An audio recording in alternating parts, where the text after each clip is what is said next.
So in this video, I'm going to show you how you can make your own click track. Now, if you watch other videos, it was clearly mentioned that the metronome is always going to play you the accented beat, which is a louder or a shriller or a sharper beat, always at the beat 1, and the other beats are unaccented and they will all sound the same. Now, I'm not too sure how it works with other softwares. Maybe you can do it, maybe you can't. But for some reason, Pro Tools has been my preferred software. So I've had to try and find a way to make it work in this application. And I think it works. So it's the same time signature, as you can see. It's the same song, it's the same performance.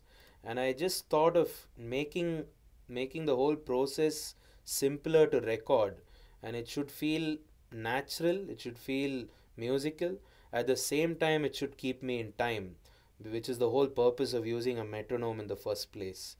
So instead of getting the metronome to play every single beat, which I didn't want, what I did was to create my own custom beat grid, or whatever you may call this. And I'm just going to zoom in a bit here.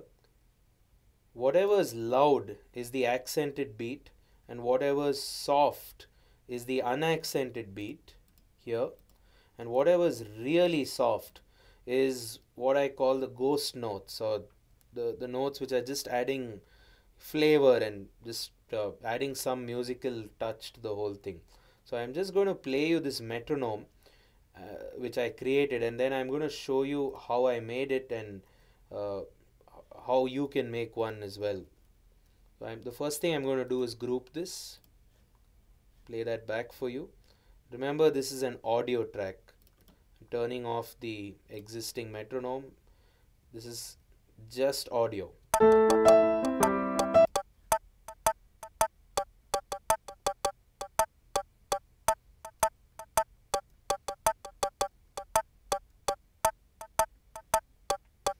So this is a pattern which I think will help me play the song much more musically, and at the same time keep in time with the music.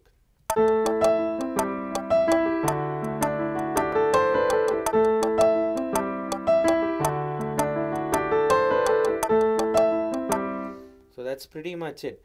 And to create this, it wasn't really a big deal. I'm just going to ungroup this.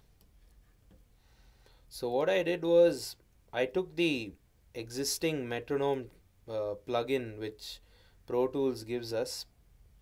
There are actually two of them. There's the normal one, and there's another one by Trillion Lane Labs, which has a lot more sounds, as you can see, and it allows you to hear various other time divisions as well.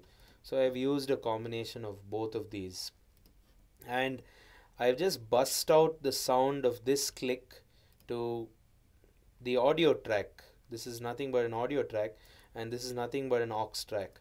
So I bust out the sound using an available bus. Record enable the audio track, and just recorded it.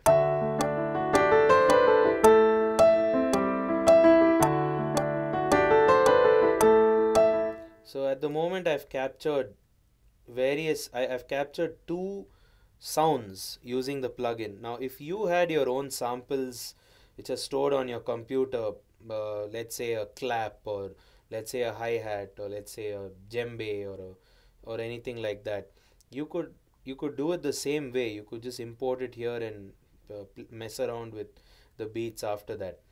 Now, just to show that everything's fine, and just to check, if you zoom in, you'll see it's on the beat. It's quite tight. So what I'm going to do now is a very cool feature in Pro Tools. It's the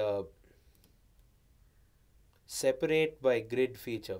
So to do that, go over to edit, and you can separate your clip on the grid. Right now my grid is set to semiquavers, so it's going to make a cut every semiquaver. Actually, I'm going to change this to 8th note triplets, because that's what I think the performance is on. Not too sure, but I think it is.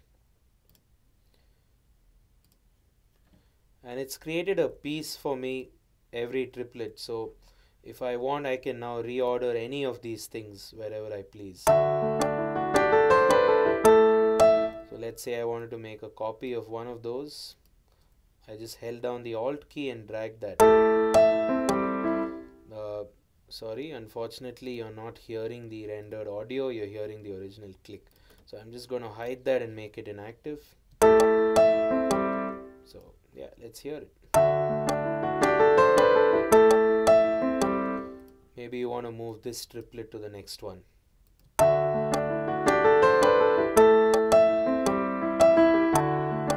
Maybe you want to add one more here.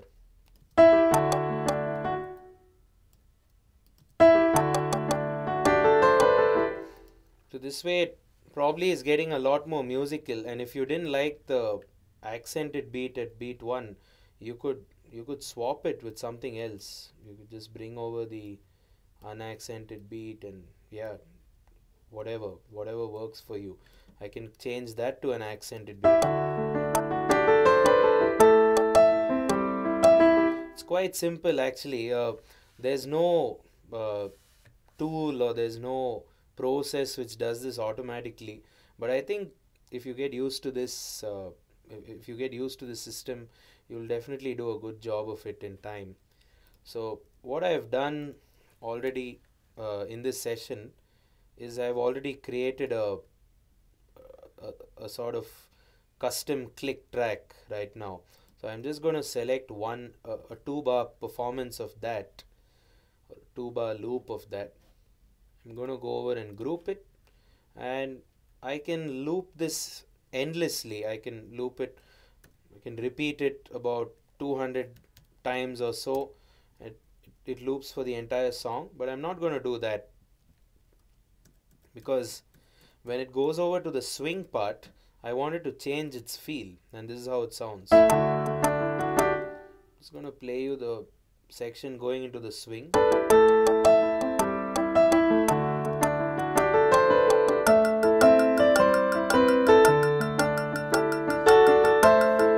As you can see, same time signature, same meter, but different click, and that it just happened with this simple editing thing which I just did now. I rendered, or I recorded a little bit of the click, a sound which probably I like, or a sound which is on my computer, and after that I just separated it by grid by going over to edit, separate clip on grid, and then you have a loop which you can repeat how many ever times you want, and then you could go ahead and record your performance.